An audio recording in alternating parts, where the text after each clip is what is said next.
Hey there, everyone. It's Denise Salcedo. Welcome back to the channel. I am very stoked because for a while I have been wanting to chat with this person, and she's finally here on my channel, the Russian Dynamite Impact Wrestling's very own Masha Slamovich. What's up, Masha?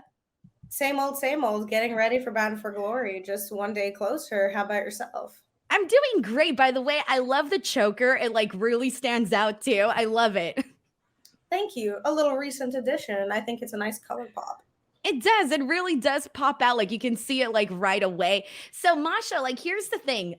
You have been this like force in Impact Wrestling ever since you came in and started doing your thing. Now, before we get started and talking about like Impact and all of that, I kind of want to rewind and like the thing that I want to start off with is how did you, Masha, go from, being in Russia to coming here to the United States, making a name for yourself, and being one of the most dominant women right now on Impact Wrestling? Well, it was quite a long journey, as a child coming back and forth between Russia and America all the time, and then having the decision of do you want to pursue wrestling here in America or stay in Russia and pursue equestrian sport? Obviously, me having chosen wrestling. Training in New York all the way to where I am now, it's been a very, very jam-packed 8 years. I can't even begin to tell you. We don't have time to begin. It's wild though, because when you think about it, I talk to so many different talents, from different parts of the world. And some of the things that they tell me, is just how hard it is to break into the United States. And obviously, if you want to make a name for yourself, it's kind of one of the places where you definitely have to be. What would you say was like the catalyst, like the moment for you that really kind of brought you into like the forefront where people were talking about you? I think that actually happened when I left the United States because I spent much of the early years of my career traveling elsewhere around the world, places like Puerto Rico, Japan, Canada, and I didn't do much in the United States. So, leaving for Japan, the second tour, which would be in January of 2020, and staying out there for an entire year, but keeping my time there very publicized on Twitter, Instagram, and so on and so forth, I think was able to catapult me into a lot of positions upon my arrival back in the United States and use everything that I learned in Japan to my advantage. When did you decide? Like, I know you said that you had like another option to pursue, like equestrian stuff and then pro wrestling. When did you decide, like, hey, this is what I want to do and I'm going to move forward with this and I'm going to travel the globe and make a name for myself? Well, I've always wanted to be a professional wrestler since, 4 or 5 years old. So it's not really something that I saw myself not doing. I was going to do it one way or another. I suppose the option there was start earlier or have a career in one sport and then transition into wrestling. But I decided that I simply couldn't wait any longer. And at the young age of 16, that the best place I wanted to be was wrestling. 16 years old. I mean, that is kind of crazy when you think back and like kind of, to get involved in such a physical sport, such a demanding sport at such a young age. What was your experience like when you first started training, when you first started getting into the ring? How was all of that for you? I loved every minute of it, even though, there were things that were very difficult. They were very grueling and just required repetition, repetition, day in and day out. I was just so thankful to have the opportunity to learn and to be in this business that none of it mattered to me. I was going to do whatever it took. And it's here's the thing, like I feel like ever since, I started seeing you in Impact Wrestling, like you really like the one thing that I have to say is like you have like such an aura, such a presence. And I do want to ask you because you're so young and we got to talk about the moment that you got your contract offering for Impact Wrestling from Gail Kim after your match with Deanna Perrazzo. I want to get into your headspace. Where were you at during that time in terms of like, were you surprised that you got this contract offer? What was your reaction to all of that? Well, I certainly didn't expect it to happen by any means. That was recently after the NWA Empower show, where that was a big opportunity for me to show a very wide audience, people who didn't quite know who I was, what I was capable of. And then coming to Impact Wrestling and having a match of that caliber with Deonna Purrazzo, I think it was the perfect cherry on top to what already to me was great to get that contract. And when that happened, like, were you thinking like, okay, this is exactly what I want to do? Was this already like your plan? How did you feel getting assigned like so young? I didn't see it coming, but obviously I was very excited and very happy. I didn't have to think twice about accepting it because, Impact Wrestling has one of the, if not the best point blank period women's divisions anywhere around the world. So I wanted to be there and I knew that that was the place that I could make my mark. And I think I've done so. I think you've done so too. Like you can talk about your undefeated streak, how you're just like literally running from like opponent, running through opponent. Like it is insane. Like going and seeing you like do the things that you've been doing so far on Impact, and that's the thing that I want to get at too. Is I do want to ask you, right before like you go out there, especially because when I see you, Masha, I'm like, okay, like she's going to kill whoever she's in the ring with. So, what is your mentality like, moments before walking out that curtain? What's going through your mind? It doesn't really matter because the second I go through that curtain, it's just there. It hits and everything changes. I could be doing it doesn't matter what. I could be thinking about it doesn't matter what. The second I go through that curtain, I'm lethal. Yes, and you can see it too. So Masha, I do want to ask you because you kind of mentioned making your mark in Impact. So with that being said, like from when you first started to where you are right now, how do you feel that you've grown as a person? How do you feel you've grown in the business? How do you feel, Masha Slamovich has, evolved and grown within this time period? I think I've just had the chance to enhance my skills of violence. As you can see by the undefeated streak, I've just had weeks and weeks where I've been able to find every different way, every maneuver, anything I could do to hurt someone and inflict pain on them and destroy them. And I think that's all going to come in handy at Bound for Glory in just a few short days. And before we get to Bound for Glory, because tomorrow night on Impact Wrestling, you're going to be facing Allie Katch in a Monsters Ball match. Okay, first of all, I want to ask you, what are your thoughts on Allie Katch? Especially because, she's known for, going out there, wrestling men, doing all the violent stuff, everything that Allie Katch has done in her repertoire. And now to be able to go up against her in this Monsters Ball, what can fans expect? And what are your thoughts on Allie? I think Allie is an excellent competitor, and I think it'll be great for Impact to get to see her and her violence and her skills displayed.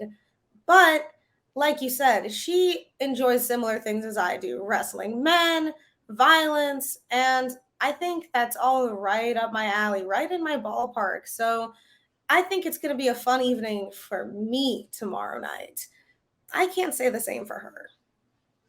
I got to tell you, I'm excited to see it like just so much because, like you mentioned, you guys kind of enjoy the same things. You guys, have somewhat been, down similar paths. Like you mentioned, wrestling men, doing the violence, all of that stuff. So I'm very excited to see what you guys are going to be bringing to the Monsters Ball match. How do you feel about, one of the things that, Impact Wrestling has been doing with the women a lot lately is, doing all of these, special stipulation type matches. We're seeing a lot of first, we saw the Queen of the Mountain and just so many different things that they've been doing with the women.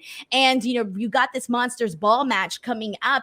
Is there anything that you're like really excited to do in Impact that like you haven't done yet? Something that you're like, you know what, this would be awesome. I want to step into the ring and have this opportunity. I think I have a lot of goals that I'd like to accomplish in Impact Wrestling. And some of them you're just going to have to keep tuning in and watching. I think one of them is coming tomorrow night. And also, like we keep mentioning, Bound for Glory. And then after I come out of Bound for Glory victorious, I've got many, many more goals ahead. I'm excited. Okay, so Bound for Glory, Jordan Grace. Jordan has obviously made a mark of her own in pro wrestling, in Impact, and everything that she has been doing. She's definitely a tough cookie. So you guys, you're going to be competing for the Impact Knockouts Championship. Masha, what would it mean to you to become Impact Knockouts champion? It would be, I believe we were talking earlier about cherries on top of situations. I think it would be absolutely perfect. It would be the complete of the circle, the full circle from the very beginning when I wrestled Jordan Grace in 2019. And now to see in what 3, 4 years it's been since then, how much we have both changed. I think it's going to be very exciting. I can't wait to see that. Heading into such a big match, what's your preparation look like? Like, what's your like day in, day out schedule to make sure that, like, not only are you doing like all of the bookings that you're doing, but, you're going to the gym and just keeping up with all of that stuff? I mean, it requires a rigorous schedule and hectic planning. I am constantly running from one thing to the next: gym, to my kitchen to cook, to the booking, to training the students that I have at the Fallout. It's just nonstop, but that's the life I chose to live. And I've got to say, I enjoy it. So to me, every day is a good day. It's a day full of work. What keeps you motivated? Like, what's your like driving factor, especially when you mention you have like all of these things that you're doing, whether it's training your students or, training yourself and all of this, like, what's your motivation? I enjoy staying busy, and hard work leads to success. Simple as that. If you don't put the work in, how are you expecting to see any results? So every day you work harder, you're closer to your goals. I firmly believe that. 100% well said. And clearly, like, you're running through everybody on Impact. Who knows what's going to happen at Bound for Glory? Masha, we do have a couple minutes left, so I want to go ahead and jump into our lightning round game. This is essentially where I'm going to ask you like just 10 random questions about yourself, and you just let me know what the answers are. So here we go. Question number one. What is your favorite Russian dish? I've just got to go with the classic and say borscht is amazing. What is that? It's basically beet soup with vegetables and some meatballs that we use different kinds of meat. Sometimes it's rabbit. Regardless, it's delicious. So It is delicious. I've had rabbit. I have actually kind of like it. It has like a lemony, like chicken type of taste. Question number two. What is your go-to workout music? oh, I go straight to Josh Barnett's heavy metal playlist, and I think it's like 6 days long or something. So if you just scroll anywhere and stop and play, great workout music. That sounds like you're like definitely staying hyped for sure. Question number three. Who are your favorite wrestlers growing up? Dynamite Kid, Chris Benoit, Eddie Guerrero, and Japanese wrestlers, of course, Kenta, Kobashi, Misawa, wrestlers like those. Sweet. Question number four. What would you say is the craziest thing you've ever done? Well, there's a lot of those things. I did wrestle someone in the snow and jump off a roof while doing so, so that's pretty out there. What was it like wrestling in the snow? It was chilly but invigorating. Oh, And like was blood, it more painful? blood with the white contrast, beautiful sight. Yeah, I could imagine that. That's definitely something to remember. Question number five. How long does it take to do your hair when you do it like up? Too long. Does it really? It is too long. How about we just get me a hair versus hair match already?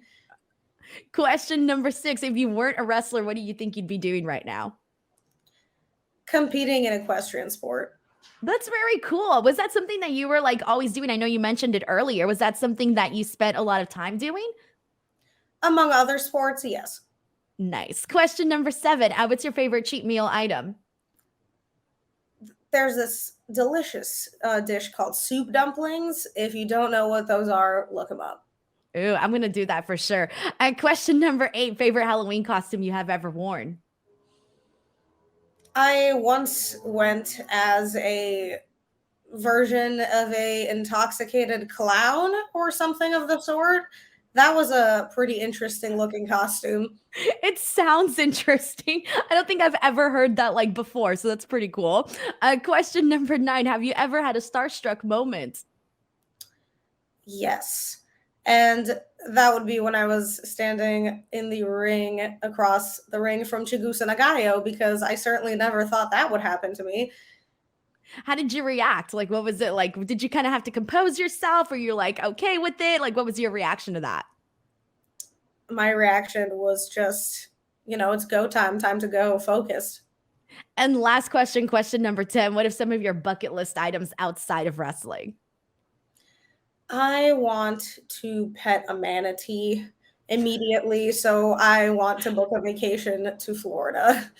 That would be awesome. Oh my God. Masha, I want to thank you so much for literally coming in and doing this interview. I got to know so much about you, which was really, really awesome. Before we wrap things up, go ahead and let people know where they can find you, where they can support you, and all of that good stuff. Pretty much any social media website, aside from TikTok, because I'm not on that. But anywhere else, you can find me at Masha Slamovich. Quite simple. Thank you so much, Masha. Thanks to everybody watching. I'm going to go ahead and post all of the links in the description box below. Do not miss Bound for Glory on October 7th. We'll see you guys next time. Bye, everyone.